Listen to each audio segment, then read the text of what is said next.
to start, tell me your name and what do you do, and like when you joined the Marines to start. What I did in the Marines or what I do now? What do you do now, prior to the Marines? I'm Sgt Thumb. I joined in August of 2017. Got out in July of 2022, and I'm with the local 712 electrical union as an apprenticeship program through them. So. Okay.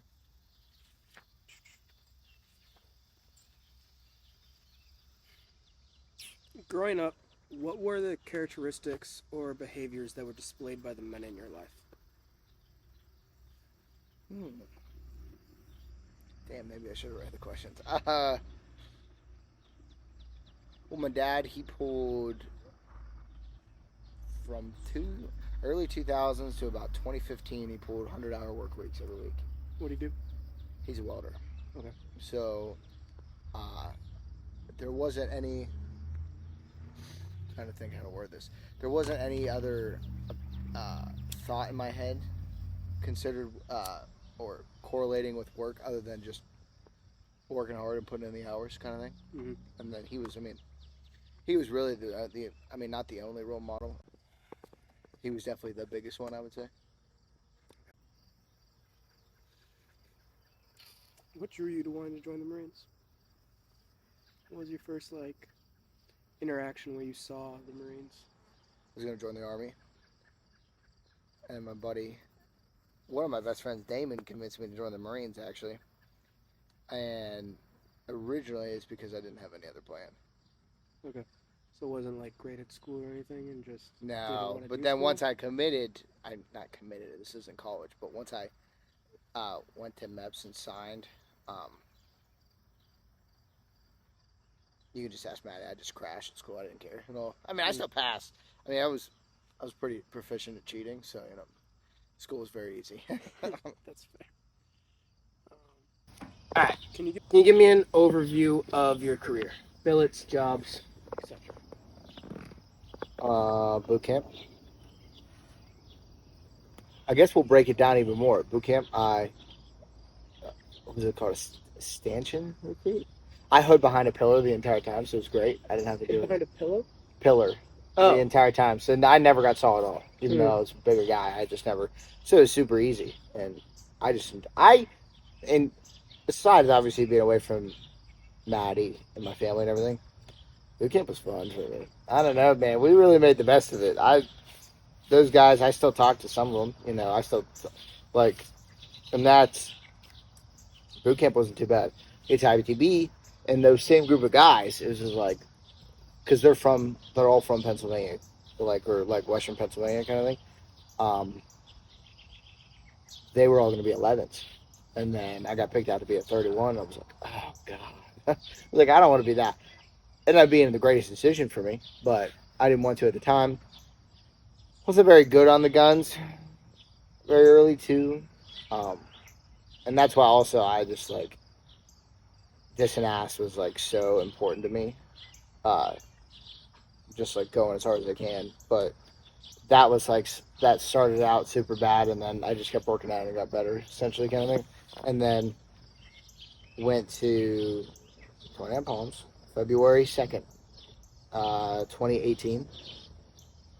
Got put in the platoon I was in, Cat Red, only because of my last name sounded funny. It's funny how that works, is your entire career is based off of, one of those things. But, so I got put into that. We were the second drop, so we had 3 guys before us, and then we were a group of 6. 3 guys before us were all machine gunners, and I immediately was like, oh boy, I'm going to have to freaking compete over here. Oh, you're screwing my black, by the way. Okay. I just wanted to make sure. Yeah. But, so I immediately, right out of the gate, I was like, oh man, we're going to have to really compete here. Compared to my buddies, all the people I went there with were all 52s.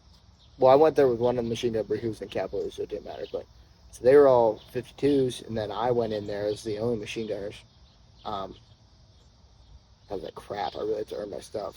And and that's when I found out really early, because I started to pick things up because I grinded really hard just because I was like, I can't be. Essentially, I mean, you know how it is, but like, if you're bad, you're driving.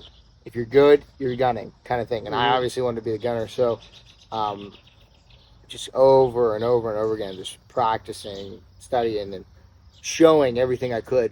And then I really learned that I love teaching, like machine guns and everything, because that's all I did. I was helping teach.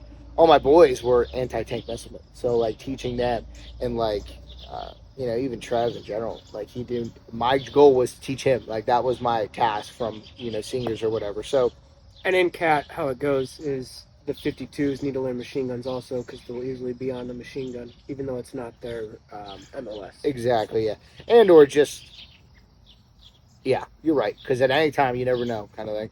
Like I knew I wasn't going to get on one of their systems, but they could definitely get on one of mine. So I had to teach them, and that came easy to me. And then we got back. We went to the first deployment. A lot happened. There's not much I enjoyed the first deployment, but there's a lot that was in between. Like we went to Kuwait. We didn't have a mission. Then we went out to Syria, did some things out there. Then we got troop capped, and then stood the rest of the time in Kuwait. So it was kind of but it also made me realize as well, like Cody was there with me the whole time, but I realized real quick about Trev and how much I missed him, and I wanted to be like, with him kind of thing, and the rest of them too. But like, I think Trev was like one of your closest. Yeah, well, it wasn't that way before, and then we just started texting like all the time, kind of thing. Anytime we had Wi-Fi or whatever, and then that obviously developed into a great relationship. But so we got back from deployment in October 19. And then I went to school right after Christmas leave. Left Christmas leave early, went to school in January. Advanced machine gunners? Yes, advanced machine gunners, yes. So I went there, and it was good. A lot of good dudes. Learned a lot. Maybe it's not even about employment, whatever they want to teach you. A lot of it was like, how do you deal with 30 guys who are all like alphas, in the air quotes, in the sense of like that everybody wants to lead but nobody wants to follow, kind of thing. So that was like a good, like, not wake up, but it was a different look at things. And then when I got the last week there, like before I got back, we got a boot drop. All anti-tank missilemen. I was so mad. I just wanted to teach You dudes. just want to teach some new machine gunners. Obviously, they ran into good things though, because I ended up teaching them, and like a lot of them were really good at machine guns, and whether that was to them because I know how much work they put in, kind of thing, and that's what I was expecting out of them as well. But so that was all good, and then went through the workup. We got machine gunners finally, and then that's when I came close to other guys as well, and like the younger guys coming up. But then went on the second deployment in Australia. It was, I guess prior to that, I got back from advanced machine gun school. I was always expected to be the next section leader, essentially, to take over. So like pushed into leadership in the future. That's what I was prepped to be, which was good because that's what I wanted to do. I wanted to lead, or to my best ability. Or I always just thought that I had a good idea of like how to do it, and I was always open to everybody's opinion. That was just my number one thing. Is like, because there's definitely times where my dumbass doesn't know exactly what I want to do, and everybody's opinion was good. So I became section leader. Some things happened, and I was the per se fill-in section leader, in the sense of I did a lot of the work but didn't have the actual build anymore. Yeah, it was kind of a huge hit, more than I thought it was going to be, kind of hit thing. to your ego, morale, I think, and just it was real hard to it was real hard because, like, when you work real hard and you don't get recognized, you're just like, man, like, sometimes you look at it and you're like, man, I just wasted all that time, for nothing. I think them being there as well, and a lot of guys respecting me the way they did, definitely helped out as well, though. So that was good, and that made it go by quicker. And I still was that guy, but I just wasn't the main. I didn't have to bill it, but I was doing the work, kind of thing, as you know. And then that's where we got done with deployment. Your second one? Yeah, done with the second one to Australia. Yeah, because there's not much to talk about the Australian one. You know, there wasn't a whole lot of chances to lead or do anything. I got an AM for the last event, but it wasn't much planning, honestly. So there's not much to talk about. Honestly, it was just really like, holy crap! I just want to go home. I think that was a big realization too. Of like, I don't want to do this again. Like deployment wise, you know, they sent me out here. I just don't want to do that again. And then You enjoyed the first deployment to. oh my god, to yeah, I'd go back any day. It's just a different mindset, just different times, and like, different way you worked. yeah, oh yeah. And then you got out July 2022. Yeah, so I got out July 2022, drove across the country. I got out July 9th. I got home. My mom and I got home the 11th. I went out to work for the union the 23rd. So I took 12 days and then I met right back into it. I don't know if it was it might have been considered a little too early, but I was afraid that I wasn't going to go back, essentially. I didn't want to have too much of a gap personally between the two, so I was like, I got to go. And then I ended up going back, not back out to work in a different sense, and then I've been working for them ever since. So, right. So throughout your time in the Marines, were the men that led you generally good leaders or not? And if so, what qualities contributed to you believing they were good leaders or not? it's kind of difficult. Because there's a lot of guys who are technically leaders, you know. Yeah, but just pick out like the top. Yeah, so I guess my direct leader, he was a good dude to me, and good to the section, but kind of someone considered toxic to the platoon in general. We had a very big animosity going on between both sections. I still encourage that. Maybe that wasn't the best thing, but I thought competition was always the best thing. So competition between the two sections. yeah, so I was always, that was the mindset. We have to be better than them. Because I also know too that they were a good section. So if we were better than them, we were pretty damn good. You know, like it was never anything to worry about.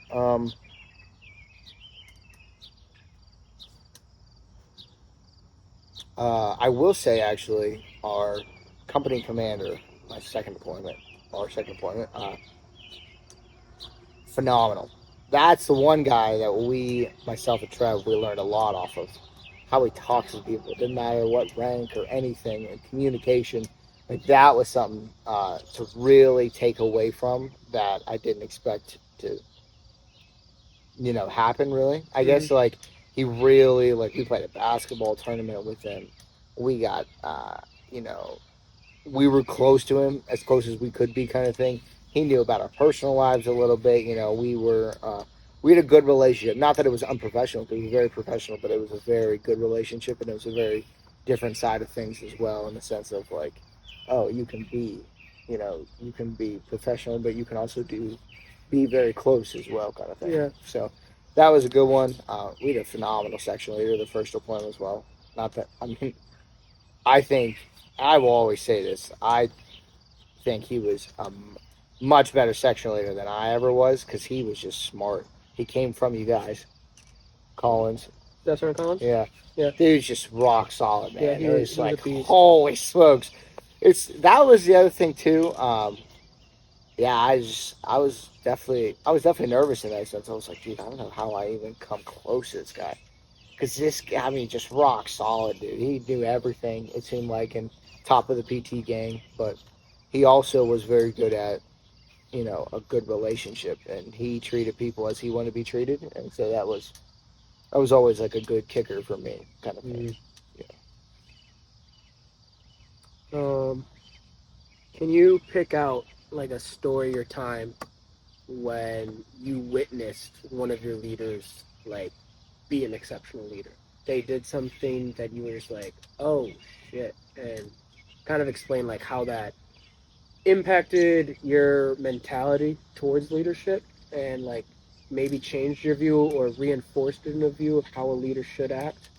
I have one. It's such a small instance. Like, you don't really think much of it, but Collins, I was in the gun for like 36 hours straight, sleeping in there, doing everything in there, in the turret. Yeah. And then one morning, he just saw that I was like down bad, and he took it over for like 6 hours and just let me sleep. Like we were just kind of in like a little defensive hold, so we weren't doing anything, you know. And he's like, "Get out of the gun." And then I said no, because like obviously, like you don't let anybody take it from you, kind of thing. You know, it's a pride thing, obviously. But he's like, "No, you're gonna get out right now." He's like, "All right, I'll get out." And but he did for like 6 hours, dude, like the entire time. And that like little bit was insane. It was just so nice. Relief on my back, knees, you know, mindset as well. I got some good sleep, you know, so that was just that there. Like, there was always, and his, like, he said a few times too, like, or our old platoons already did, that always stuck with me is you're never too good to pick up the trash. Like, whenever we're picking up the trash, he was picking up the trash. And those little things there was like, okay. Like, regardless of the hierarchy of rank, everyone does the job to the lowest level. Very humble. Yeah. Very humble in what it is. What challenges did you face as a leader?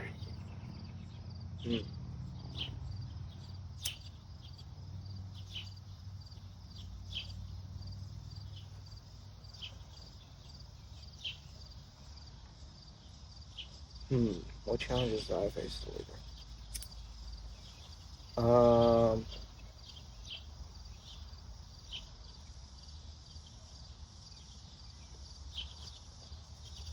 Number one would be judgment. Judgment's a bad word, but pressure from my own peers. Not that they wanted me to not to succeed, but they were constantly. It sounds horrible. I think they weren't necessarily looking for me to succeed, but they were looking for me to trip up, kind of thing. And not that they looked down upon me, and I knew they were happy for me, kind of thing, but I knew at times as well that there was, you know, whether it was a decision I made or something I said, and that whatever position I was in, that maybe not everybody agreed with it. So trying to get everybody on the same page that, like, was coming up with you, you know, and through the ranks, that was so difficult. I also struggled to keep my mouth shut because I was not afraid to tell people how it is. And sometimes, I'm always a big encourager of that, but sometimes there really is a point where it's just like, don't say anything. Like, you know, it's not, I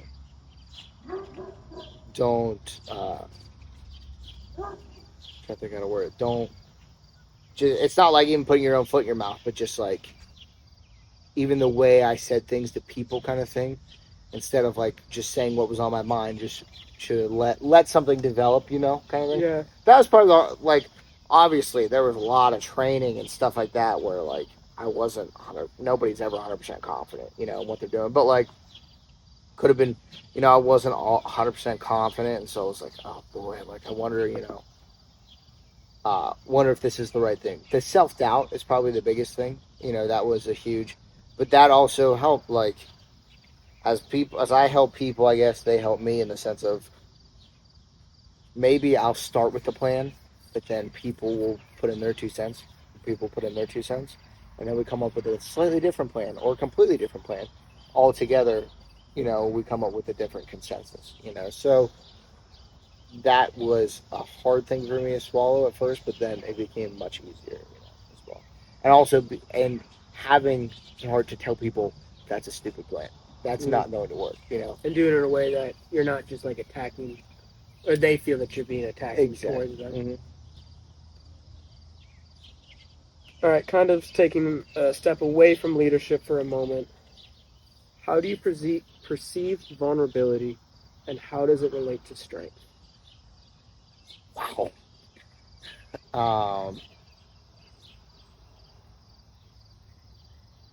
It's tough.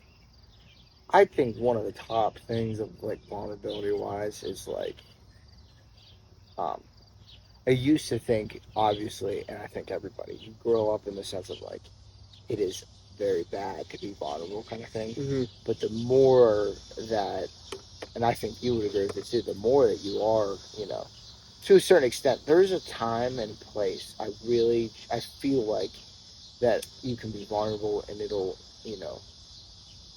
give you that strength and you'll go up. You'll start low or whatever and work your way up. But there are times as well, I think, where sometimes that being vulnerable is not the top priority, and not being vocally vulnerable or like vulnerable in general, you'll gain strength from that as well. Just knowing the difference sometimes. I don't think it's always the key to be vulnerable, if that makes sense. Mm-hmm. Yeah. Yeah.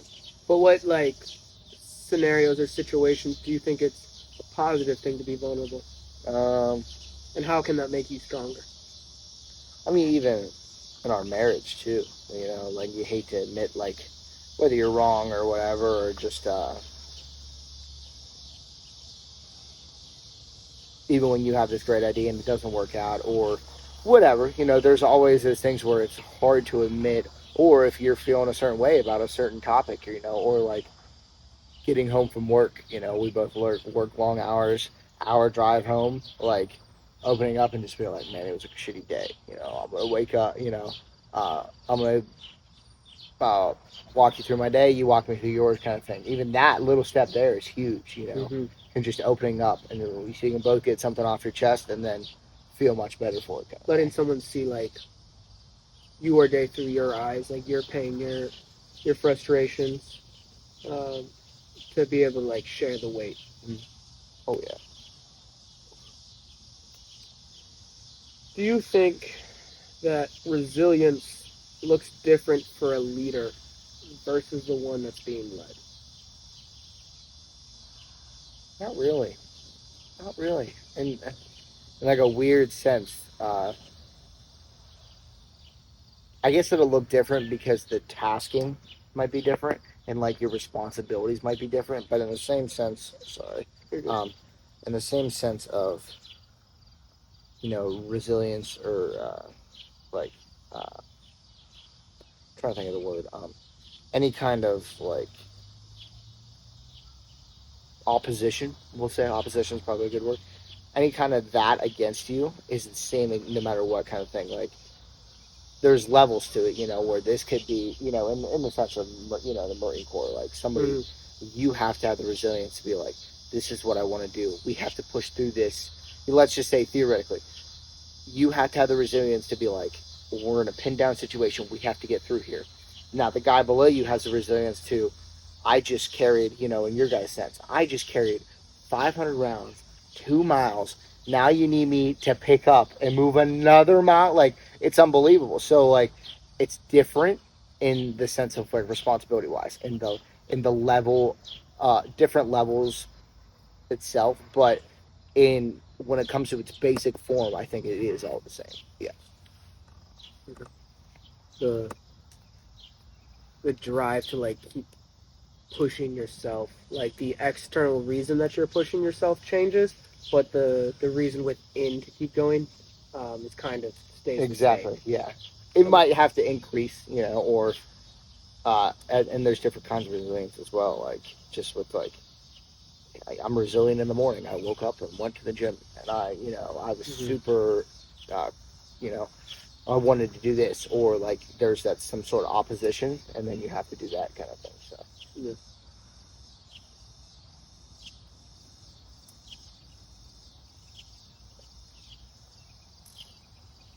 Can you give me your definition of leadership? Oh boy.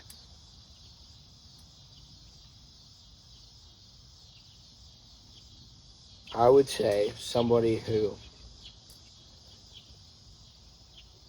knows when it's time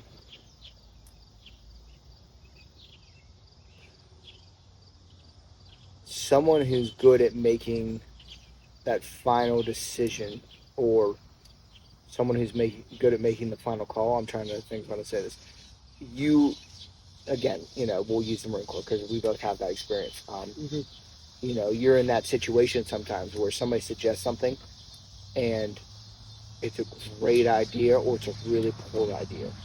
And the leader has to be able to tell what's the best idea as well as what's the best for everybody else. That was like the other good thing that I like and this isn't like to pat myself on the back or anything, but I always ask people, like my number one thing was, how are you guys doing? Like, how are you feeling? Like, how's morale right now? Like, always checking up on everybody else, because especially in those dark times and nobody's going to do it kind of thing. But that little bit of somebody checking somebody up, checking up on somebody Showing that you care about your goes guys. so long, Yeah. dude. Just a simple, like, how you doing, man? Do you need anything? Uh, it goes such a long way. Does go very far. What leadership qualities did you have? So, your leaders, what leadership qualities that did they hold that you tried to emulate within your own leadership style and your own way that you led your guys? I would say quick, accurate decision making. Not even nothing, and no offense to them, but like I felt like a lot emotionally and stuff like that, and like personal. I didn't really take much for them, but when it came to like tactfulness and like leading guys in that direction, you know, you have to be as it was always as quick as efficient as you can. You can't be efficient, then you if you can't be sorry, not as quick as efficient, but as efficient as you can and as accurate as you can. If you can't be quick and accurate, then you just be accurate, and then the speed will come along with it. That was like the most important thing, was always do it as quick as you can at the best way possible, but never like losing the accuracy for time, kind of, or never losing the accuracy, yeah, for like going For quick. speed. Yeah, don't sacrifice speed for accuracy. Accuracy is the priority. Um, it's like, I'm pretty sure it's in boot camp when they say, like, Slow, smooth, fast. yeah, slow, smooth, fast. Thank you. Um, you said emotionally you didn't get a lot, and personality wise you didn't get a lot from your Marine Corps leaders. Do you think you didn't really pick or emulate that from them because you had a better role model growing up, or did your dad show something like that, or your mom, or different people in your life, or where'd you kind of? I think it was really like um, I always did it in the sense of like when I was not in charge of anybody, of how I would like to have gotten treated. Whether that was right or wrong, that's kind of where I was at. Not that I got treated poorly, don't get me wrong, but like the little things that I went out and did, that was never the.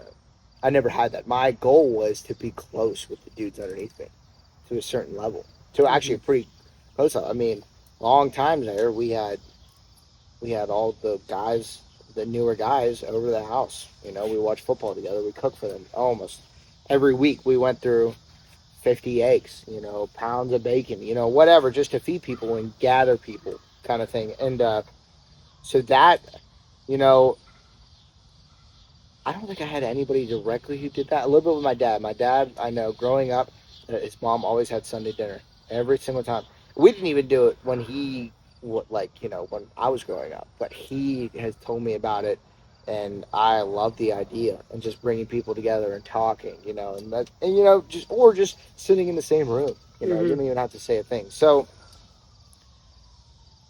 probably from my dad a little bit, but also just like a lot of the things that I did was always like, this is how I think I would have liked it.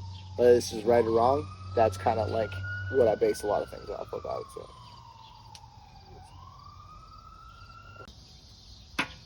All right.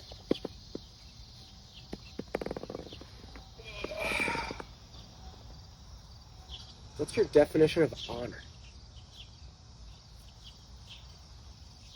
Whoa, whoa. Ooh, that's a doozy question there, buddy. I don't know. Definition wise, it's a hard word. The word definition is a hard word.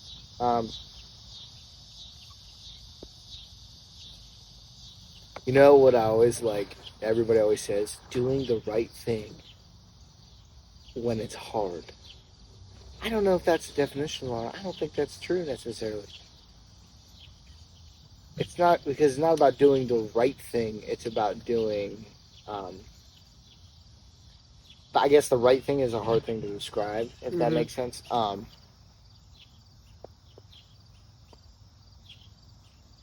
You know what? I'm just gonna. You can look yourself in the mirror at the end of the day, and you're content with yourself. Every movie you make, if you know, it's hard to say, but like, if you think 30 years down the line, because I know there's plenty of things in the Marines that I like years down the line I know are probably gonna eat at me. You know, there's just things. That's just in general, but like those kind of things there. If you can genuinely look yourself in the mirror, you know, and take a good hard look and be like, you know what, I think I'm all right, then you're in an okay spot. That's the only way for me to describe it, really. I don't know how I'm else. gonna probe a little bit farther because then that goes down to the character of the individual, and if they're not like, because you can have honor then in like, if you don't feel remorse. For people who don't feel remorse, they might not feel bad about things. True. Yeah. I don't know, man. That's a tough one. I don't know. We can come back to it. Let me think on it for a quick second. Alright.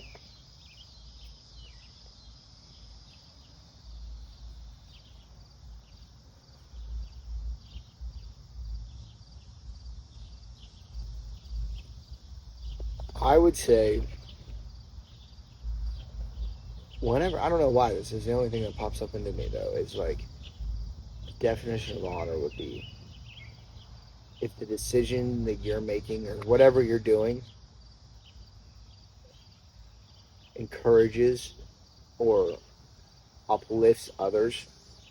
That's how I would describe it, kind of thing. You know, it's still, I know it's not exact kind of thing, No, I but like that. I like that. I think that's what I would get at, because it's like the most honorable thing you can do is put yourself out of the equation, you know, and nothing for, you know, not that you don't do it stuff for yourself kind of thing, but like at the benefit of others, I think is the most, that's where I think I lie with it. Doing things for the benefit of others. And you said uplifting and No, encouraging, you know, encouraging. yeah. Did self-reflection and self-awareness play any role in your personal growth journey? And if so, how? Oh yeah. I mean,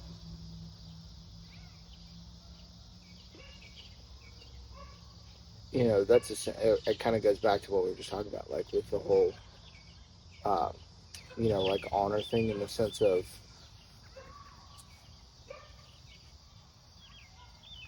I would literally do something, you know, whatever it may be, you know, a lot of harm, no harm, a little harm, you know, either way, not thinking about others and then realizing like, holy smokes, like, you know, that's not just not putting anybody else in front of, like thinking about others and just essentially being selfish, and you know, and then the self-awareness afterwards. Usually self-awareness, I think, for me directly correlates with beating up myself, you know, and taking it right, like just taking it head on kind of thing, and like sheltering, you know. That's typically what the self-awareness does, is like it's usually with a negative effect. Now there's also good self-awareness too, don't get me wrong, where you realize, yeah, you are doing good things, and like you're making a good steps as well. But it's the same thing like with a marriage as well. You know, there's times where you don't realize something's wrong or you did something wrong, and then I see her reaction or I see other people's reaction, and then that's really I think the hardest thing is being able to be aware of it before the consequences and like the setbacks take place, kind of thing. That's the difficult part, and that's stuff that I don't think anybody will ever master. But yeah, that's what I'm shooting for. You know, is to realize like, or just don't say stupid ass things, you know, or stuff like that. But like that's just gonna happen. So like that's the journey. Yeah. The journey of growth. Right. All right. How do you maintain, or how did you maintain your mental health through the struggles you encouraged and your time in the Marines and the bad days? you and I have both seen people in very bad states, and I find myself very fortunate in the sense of I had now my wife through the whole entire thing, which is very nice. Nice at times, other times it wasn't nice. Obviously, even like as bad as that sounds, like wanting to go party with the boys at the barracks and Yeah. having to talk to her. But uh, there, I was very fortunate um, to not have that horrible at times, like a lot of people did. But I think that's where I also had like when I first got to the fleet, I ran a second class physical fitness test. Horrible, first and last for my life, but I couldn't get over it, dude. And like I was just like beating myself up over it, and I was just like, what am I doing? And like it sounds stupid, like that was the big thing that got me down, but like I didn't have a whole lot of things. I mean, there was a lot of things that got me down. What actually was the hardest for me was people, suicidal thoughts. There's just so many different things. And I happen to be, I think, a guy that people would feel comfortable talking to, which was good for, I like that. I love talking to people and trying to work through things. But that also put a different kind of pressure Mm-hmm. and weight on myself that I never thought kind of thing. Um, Usually I would just shut down and not talk to people. And that was always, I honestly, that was, I was thankful in the sense of like, I only maybe twice, two or three times that I can remember um, that I was like, I just have to drink, and just like literally just forget about everything. And I find myself very, very fortunate in that sense because that was never, I just didn't want to, like, I always considered drinking with a gathering social event and for fun. And I Mm-hmm. never correlated the two, thankfully. But that's where I really got a big into fitness, I would say. It's like running, stuff like that. Back to the second class PFT. I was so down on myself. Ran every day. Ran every day. And at first it was like, I hate running. I hate this. I hate doing this. But then it was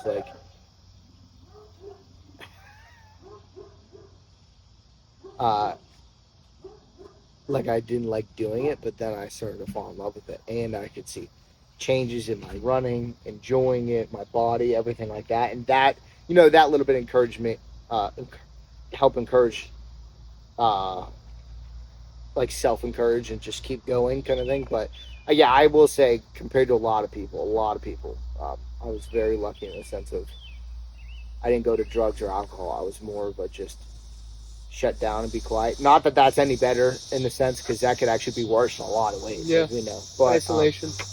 But I think I had a kind of healthy way of doing it, and I just my number one thing too is I never wanted to blow up on somebody else because I'm just a loud person in general, and like I can get very rude and very obnoxious, and just I never wanted to do that kind of thing. So I always pushed and strive to like. There's always times to include other people, but don't take it out on other people. So that's Mm-hmm. kind of where I was always at with that.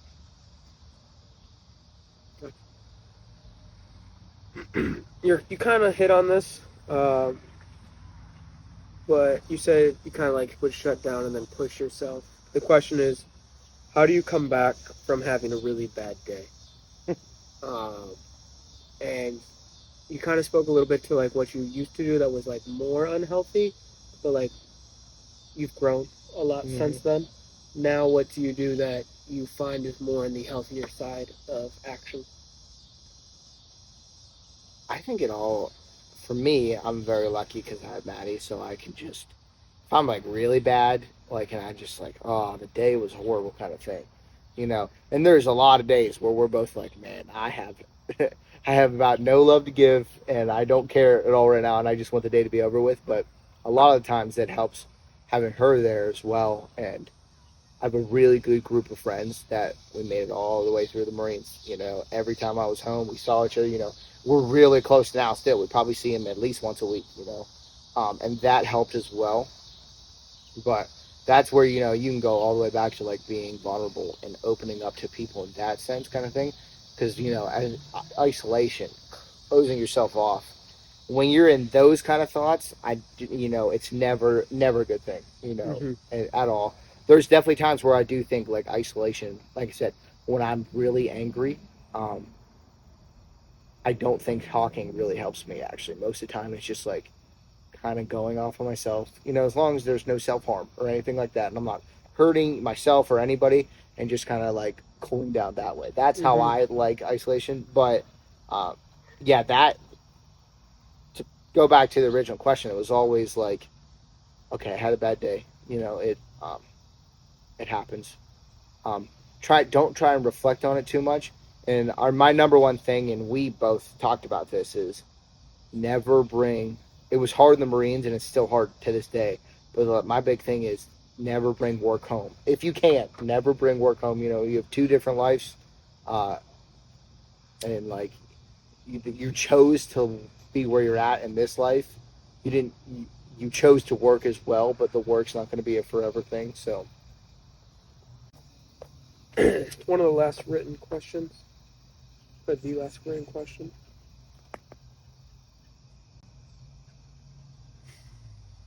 How or what methods did you try to do, or can you try to do, to share all of this knowledge that you've learned over your life thus far with the next generation? hmm, how can I? How can you, or how did you, or both? Um, we'll say in the Marines, of course, like with the newer guys, because same generation but different generation, Mm-hmm. different mindset. I think it stemmed back to like what I said in the sense of being on a personal level and knowing people is so important, and a lot of people don't want to. Even at work today, like not today, but uh, at this point in my life, with those people, knowing people and like on a personal level goes so far, kind of thing, and that is, sure, excuse me, that goes in a long way of how can you do this to the next generation. If you understand them a little more, and then anything else after that becomes easier in the sense of, okay, you're frustrated, kind of know what to do here. I know how to sway you here, or like, kind of help you, push you in this or a certain way. Same thing with like, uh, my always thing was like, hard work is going to beat everything. Like Mm. you could be dumb, you could be whatever, but like if you're going to work really hard, you're going to progress really well, just in general and in life. So if things get difficult, then just pushing and just working harder, whether it's like at work or it's like personal, self like, you like self development. That's where I always think like the older generations were always so well off in the sense because of how hard that they push themselves, Mm. and that like uh, it's a great book that I read years ago, but it's like I think it's weak times create strong men, or hard times create strong men, and it's a great book actually. You'd love that book. But it's talking about like the older generation and like them being in war after war or whatever, Mm-hmm. facing that kind of conflict always. And then compared to now when we're in peacetime, not that we want to be in war, let's not say that, but like work ethic's a little lower. Things are just different. So my number one thing is always just keep working hard, whether it's in whatever you choose to do. That I think always kind of helps take care of a lot of things. Yeah, makes sense. It's kind of all the questions I've written down. Right, and I have more, but I don't really feel like we need to go into them. Uh,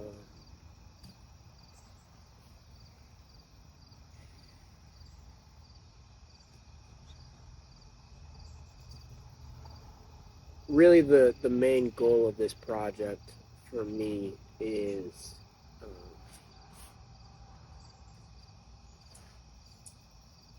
how can we redefine what masculinity is, because a lot of what the traditional masculinity was just working, don't feel things, and like yes, work is things, but like also simultaneously you shared a lot of you need to feel it, you need to talk about it, you need to understand it. So like, what are your thoughts pertaining to that? Because I have a lot of care for men. Um, Men are great, but I hate to see men acting in a way where they don't understand what they're doing and hurting the women around them. And there's so it's such a big problem because like yes, there's like men are hurting women, and also like men are the more a higher percentage for suicide. Like we're so not we got I feel so disadvantaged at a young age to be like don't feel these things, don't understand what's happening inside of you, just push it down, don't cry, all of this. And like how do we go back and rewire that, and how do we teach the new generation of kids that are growing up? We have friends that are having kids and stuff and like already do have kids, but like how can we teach these kids to not have to work through the same things we are? Well, I think in as simple as I can be, I guess. I think simple is the best way to describe this. Is what we're doing right now in the sense of talking. If you just talk, like in general, you know, Mm-hmm. I really think that is the answer to I don't know how many problems. You It's a know, lot. It's a lot. just talking, like in general, like and this correlates to us and everybody in the Marines that we serve with. You know, it's like there's times where, and I know you know it, and I was like, man, I don't feel like talking to anybody. And like, it is hard. It's not that hard, but It's hard. to keep up with like 20, like to say hey to like 20 people like every month or so, it's like, oh my God. And then you like, wow, I haven't talked to you in like 4 or 5 months. You know, things are changing. So I, in, I really just think talking in the simplest form of anything, just talking is because that was always that's always such an older concept as well as lack thereof talking. It Mm-hmm. was decision, but talking I think is probably the greatest tool that we have. Yeah, I we guess have.